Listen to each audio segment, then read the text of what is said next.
Assalamualaikum warahmatullahi wabarakatuh. Alhamdulillah, kita bertemu dalam kegiatan MPLS hari kedua. Hari ini Ibu akan memberikan materi tentang pendidikan karakter. Pendidikan karakter, arti dari pendidikannya sendiri adalah proses pembelajaran kebiasaan, keterampilan, dan pengetahuan manusia dari generasi sebelumnya kepada generasi berikutnya. Sedangkan karakter adalah akumulasi watak, sifat, dan kepribadian individu yang mengarah pada keyakinan dan kebiasaannya dalam kehidupan sehari-hari. Jadi kalau disimpulkan, pengertian pendidikan karakter adalah usaha yang terencana untuk membangun karakter individu agar nantinya menjadi pribadi yang bermanfaat baik untuk dirinya sendiri maupun orang banyak. Jadi kalau tidak disingkat, diperkecil lagi, pengertiannya menjadi segala usaha yang dapat dilakukan untuk mempengaruhi karakter siswa.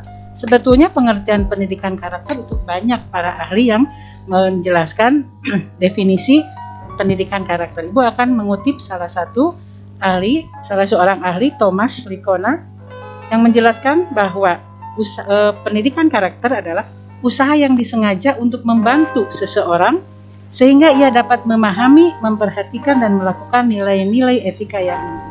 Jadi di sini intinya bahwa pengertian pendidikan karakter itu adalah segala usaha yang direncanakan untuk membangun karakter individu.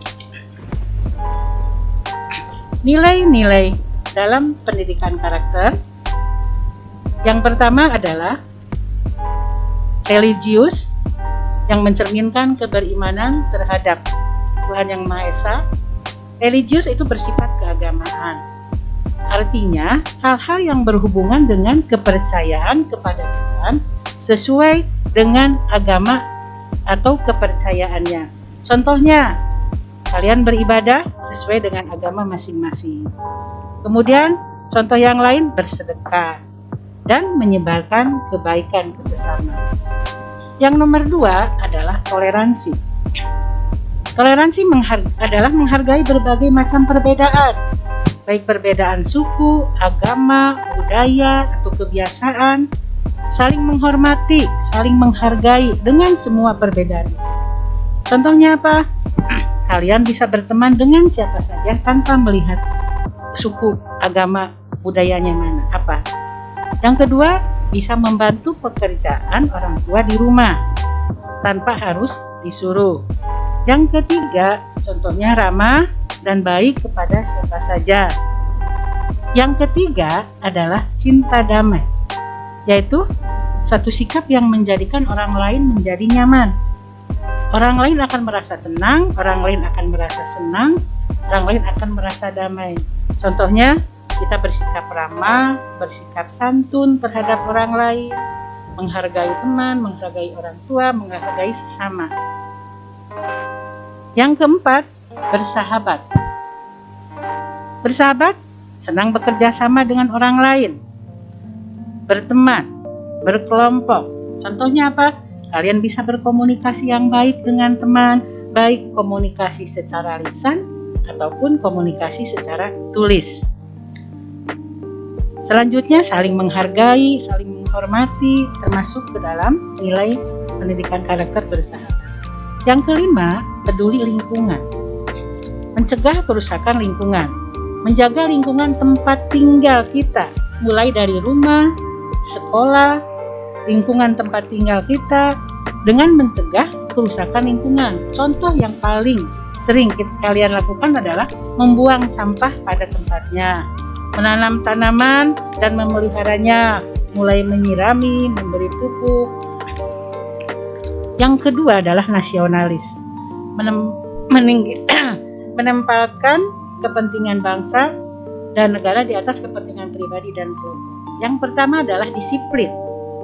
Disiplin itu adalah ketaatan kepada peraturan, patuh terhadap peraturan yang berlaku. Misalnya, mengerjakan tugas sekolah tepat waktu, mengumpulkan tugas tepat waktu, mentaati tata tertib sekolah.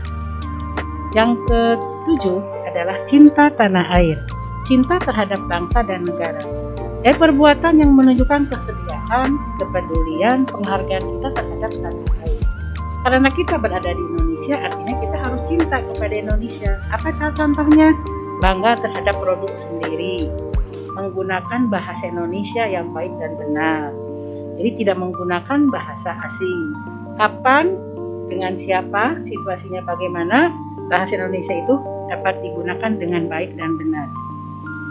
Selanjutnya adalah semangat kebangsaan. Kesetiaannya kepada negara, sadar dan setia kepada negara, mempunyai rasa nasionalisme atau patriotisme, contohnya rela berkorban, menghindari tindakan-tindakan yang arogan. Yang kesembilan adalah menghargai prestasi. Artinya mengapresiasi terhadap suatu karya, mengakui, menghormati, mengapresiasi prestasi. Contohnya apa? Satu, memberikan pujian atau memberikan hadiah. Yang kedua, bisa memelihara, melindungi karya orang lain. Yang ketiga, selanjutnya adalah integritas. Upaya menjadikan dirinya sebagai orang yang selalu dapat dipercaya dalam perkataan, tindakan, ataupun pekerjaan. Yaitu jujur. Jujur itu menyatakan yang sebenarnya. Tidak berbohong, tidak menutup-nutupi kesalahan. Contohnya, kamu bisa mengakui kesalahan dengan kesadaran sendiri tanpa paksaan orang lain. Yang kedua, contoh yang lain misalnya menjaga amanah dengan baik. Selanjutnya adalah tanggung jawab. Perilaku untuk melaksanakan tugas dan kewajiban. Menanggung segala akibat dari sesuatu yang dibebankan atau dilakukan. Contoh, melaksanakan apa yang sudah dijanjikan. Misalnya mengerjakan tugas tepat waktu. Bersungguh-sungguh dalam segala hal. Contohnya, untuk kalian itu artinya bersungguh-sungguh belajar. Yang keempat adalah mandiri. Tidak tergantung kepada orang lain dan menggunakan tenaga, pikiran, waktu untuk merealisasikan harapan, mimpi, dan cita-cita. Jadi mandiri, tidak tergantung kepada orang lain, berdiri sendiri tanpa bantuan orang lain. Contohnya mengerjakan tugas-tugas di rumah. Misalnya, kamu membereskan tempat tidur sendiri dibereskan sendiri. Itu sudah punya tanggung jawab sendiri, mandiri. Atau di sekolah mengerjakan PR, dikerjakan sendiri dan tepat waktu. Yang selanjutnya adalah kerja keras. Kerja keras itu mengerjakan sesuatu dengan sungguh-sungguh. Tidak pernah mengenal lelah sebelum tujuan tercapai. Belajar dengan sungguh-sungguh, membantu orang tua. Yang selanjutnya adalah kreatif. Kreatif itu menciptakan sesuatu yang baru. Jadi kemampuan untuk menciptakan sesuatu yang baru dengan menghubungkan beberapa hal yang sudah ada menjadi hal yang baru. Kreativitas kalian sehari-hari. Misalnya yang paling sederhana, mengubah barang bekas menjadi barang yang baru yang bermanfaat. Misalnya kalian menggunakan bekas biskuit, kaleng biskuit yang kecil, kalian tutup dengan kertas kado, kemudian bisa digunakan untuk tempat pensil di meja belajar kalian. Itu adalah hal-hal yang kecil. Selanjutnya rasa ingin tahu. Rasa ingin tahu itu memotivasi mencari suatu hal yang baru, dorongan atau sikap yang kuat untuk mengetahui sesuatu. Contohnya bertanya bila tidak mengerti. Apabila kamu tidak mengerti tentang sesuatu hal, boleh tanyakan. Ketika belajar, kamu boleh tanyakan kepada Bapak Ibu Guru pengajar mata pelajaran tertentu. Kemudian menelaah setiap informasi. Informasi yang masuk kepada kalian, telaah, pahami sampai dengan kalian itu mengerti. Kemudian gemar membaca. Kebiasaan aktivitas membaca. Tentu saja membaca dari berbagai jenis bacaan, baik bacaan berupa fiksi atau non-fiksi, dengan tujuan untuk menambah atau memperoleh ilmu pengetahuan. Dengan cara apa? Mengisi waktu luang dengan cara membaca. Kemudian setelah membaca, buat resumenya. Artinya kalian kalau sudah mampu membuat resume, artinya paham tentang isi teks yang kamu baca. Yang terakhir adalah gotong royong. Mencerminkan tindakan, menghargai semangat kerjasama dan bahu-membahu, menyelesaikan persoalan bersama. Yang pertama adalah peduli sosial. Sikap yang berhubungan dengan sosial, kemanusiaan.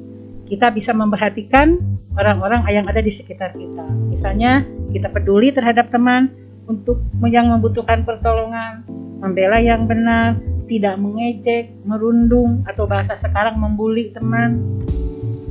Terakhir adalah demokratis, yang berhubungan dengan sistem pemerintahan, berani mengemukakan pendapat, kemudian mengambil keputusan dengan cara musyawarah. Dan yang paling langsung kalian bisa ikuti adalah kalau mengikuti kegiatan OSIS. Nilai-nilai dalam pendidikan karakter yang sudah Ibu jelaskan itu tertuang jelas dalam Undang-Undang Sistem Pendidikan Nasional tahun 2003, pasal 3. Pendidikan bertujuan agar berkembangnya potensi peserta didik agar menjadi manusia yang beriman dan bertakwa kepada Tuhan Yang Maha Esa, berakhlak mulia, sehat, berilmu, cakap, kreatif, mandiri, dan menjadi warga negara yang demokratis serta bertanggung jawab. Jadi di sini jelaskan bahwa karakter itu adalah ciri khas setiap individu, terbentuk dari pengalaman hidup sehari-hari. Makanya diterapkannya itu sejak usia kanak-kanak. Nantinya akan menentukan kemampuan seseorang dalam mengembangkan potensinya.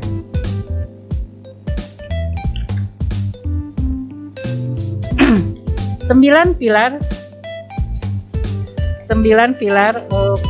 karakter. Kesembilan pilar karakter ini hampir sama dengan apa yang sudah Ibu jelaskan.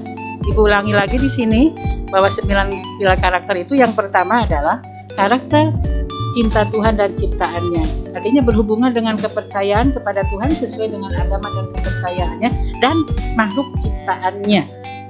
Kedua, kemandirian dan tanggung jawab. Tidak tergantung kepada orang lain, berdiri sendiri tanpa bantuan orang lain, kemudian mampu melaksanakan tugas dan kewajiban dan menanggung segala akibat sesuatu yang dibebankan dilakukan. Ketiga adalah kejujuran dan diplomatis. Menyatakan hal yang sebenarnya, tidak menutup-nutupi kesalahan, dan bersifat sangat hati-hati dalam mengemukakan pendapat. Keempat, hormat dan santun. Menghargai orang lain, baik, sopan, ramah terhadap orang lain. Kelima, dermawan, suka tolong menolong dan gotong royong. Penderma, pemurah hati, membantu orang lain dengan ikhlas, bekerja dengan saling membantu, bahu-membahu. 6. Percaya diri dan bekerja keras. Yakin dengan kemampuan diri sendiri dan bekerja dengan sungguh-sungguh. Kemudian yang ketujuh, kepemimpinan dan keadilan. Mampu mengorganisir suatu organisasi, mampu yang dapat diperlakukan dengan cara yang sama atau adil. Baik dan rendah hati. Baik tidak ada celahnya, tidak sombong, suka membantu. Dan yang terakhir adalah karakter, toleransi, kedamaian, dan kesatuan. Saling menghargai, saling menghormati berbagai perbedaan. Perilaku yang membuat orang lain merasa nyaman. Nah, kesembilan pilar karakter itu bisa dimiliki melalui knowing, itu pengetahuan, yaitu memiliki pengetahuan. Yang kedua, memiliki perasaan, feeling. Yang ketiga, melakukan perbuatan-perbuatan yang baik, acting. Dan yang terakhir, perasaan, pengetahuan, perasaan, dan perbuatan-perbuatan itu kalau lagi dilakukan secara terus-menerus akan berubah menjadi sebuah kebiasaan, habit artinya. Yang terakhir adalah penguatan pendidikan karakter. Pendidikan karakter itu bisa dikuatkan dengan olah pikir, olah hati, olah rasa, olah raga. Olah pikir, individu yang memiliki keunggulan secara akademis, olah hati, individu yang memiliki keberimanan dan ketakwaan, olah rasa, individu yang memiliki berkesenian dan berkebudayaan, dan yang terakhir olahraga, individu yang sehat dan mampu berpartisipasi.